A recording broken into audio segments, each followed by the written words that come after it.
and welcome back to the Academy Tutorials. So today we will be focusing on the IUPAC Naming Conventions. That's actually going to be the focus for the next few weeks for us because naming is something that I realize a lot of my students, they struggle with, and it's something that, we can kind of help solidify the concept here on our YouTube channel. So first we are going to be going over the steps, all right? So the very first thing that you guys want to do when you are focusing on naming is you want to identify the longest carbon chain that contains the highest priority functional groups. Oops, I just erased that, but you guys can still see that.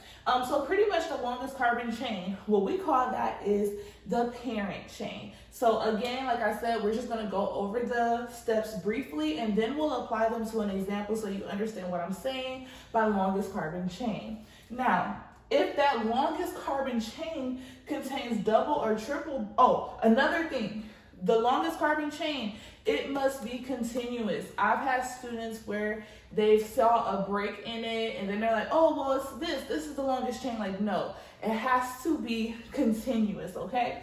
And if there are double or triple bonds present, you must include those in the parent chain, all right? So we will not call a we will not call a double or triple bond a substituent, but it will be a part of naming the parent chain, all right? So step number 2 is that we want to number the chain. So we always start numbering the chain with the carbon closest to the higher priority group. Either the closest higher priority group, but if there is only carbons, like different types of substituents with carbons, you always want to start off numbering where there's going to be a greater amount of the branches. So let's say it has a methyl, an ethyl on one end, and it has nothing on the other end. The end that has the methyl and ethyl, that's the end where you'll start numbering the carbon parent chain, all right? Now, once we take care of the actual parent chain, the next thing that we want to do is we want to name the substituents, okay? So the substituents are going to be listed before the parent name. So let's say we have a 8 carbon chain, a 8 parent chain, right? That's going to be octane. So then the substituents that are attached to that is going to be like 1 ethyl, 2 methyl, octane. Does that kind of make sense? The substituents are listed before the parent chain. The 4th step is you want to assign a number to each substituent. You guys notice how I said 1 ethyl, 4 methyl. So because we want to know, because the whole purpose of naming a molecule is so you are able to draw that molecule from its name. But if you know that it contains an ethyl and a methyl, what good is it if you don't know where they are located on that specific or particular parent chain, okay? And then the last thing is, which is the easiest step, you just want to complete the name, all right? So we are going to go over our own brief example. I will be right back, you guys. So as promised, this is our lovely example. Of course, I chose something that's a little bit complex, but I'm going to show you guys how easy it is, all right? So on the left-hand side, just in case you forgot, I put our steps. So first, find the parent chain. 2, number the parent chain. 3, name the substituents. 4, assign numbers to the substituents. And 5, complete the name. All right, so we are going to go through numbering. Oh, sorry, I'm skipping steps. Parent chain. So let's see. What's the longest continuous chain? So I've had students do this. 1, 2, 3, 4. Or 1, 2, 3, 4, 5, 6.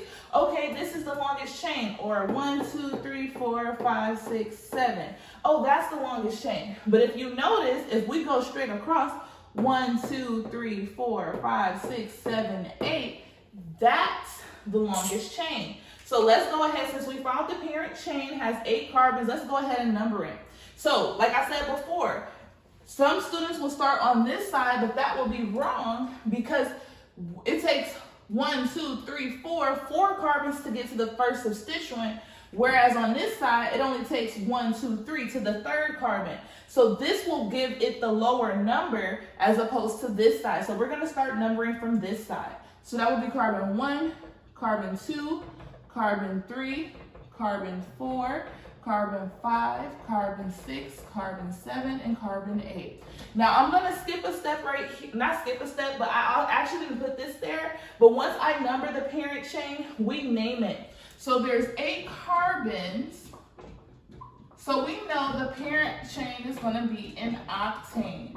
All right, and we don't have any oxidation, we don't have any double bonded O's, etc., or any alcohols attached, and we do not have any double or single bonds. So therefore, we did the right thing by going along this sequence. Now, let's name the substituents. So I'm going to circle our substituents in blue, okay? So we have a substituent here, a substituent here, we have one that's here, and we have one that's here.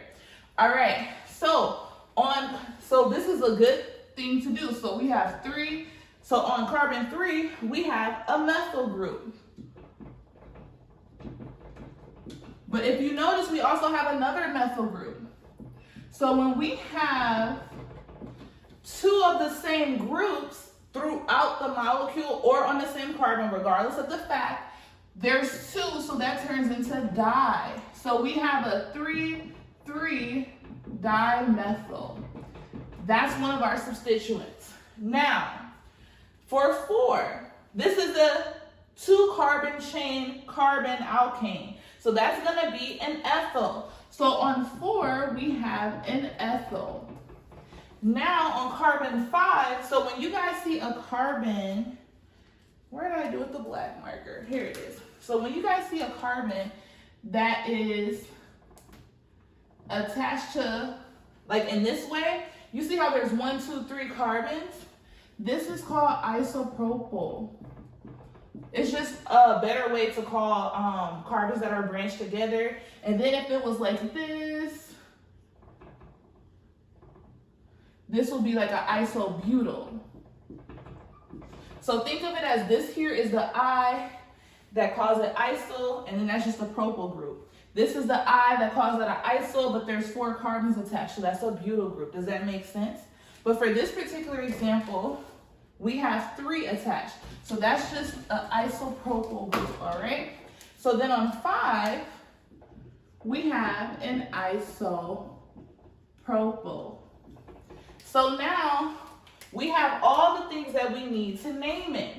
So in order to name it, it has to be in alphabetical order. So what will come first? That's going to be the so you will want to put this first, right? Because the number's first, but you got to remember, I almost did that too. So E comes before M, and I comes before M. So if we're naming it, we're going to put 4-ethyl, and you want to put that dash, 5-isopropyl, dash, 3,3-dimethyl, and your last substituent goes with the parent chain, dimethyl octane. All right, so that is the structure.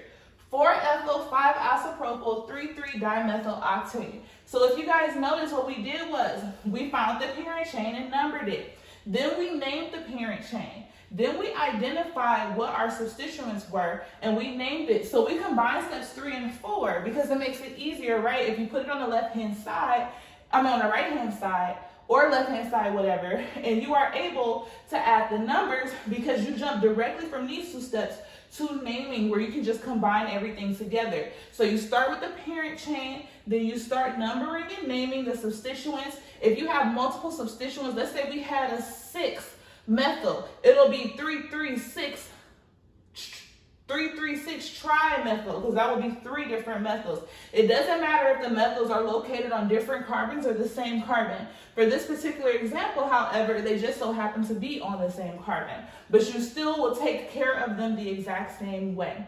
All right, so this is our answer. Let me go ahead and circle it.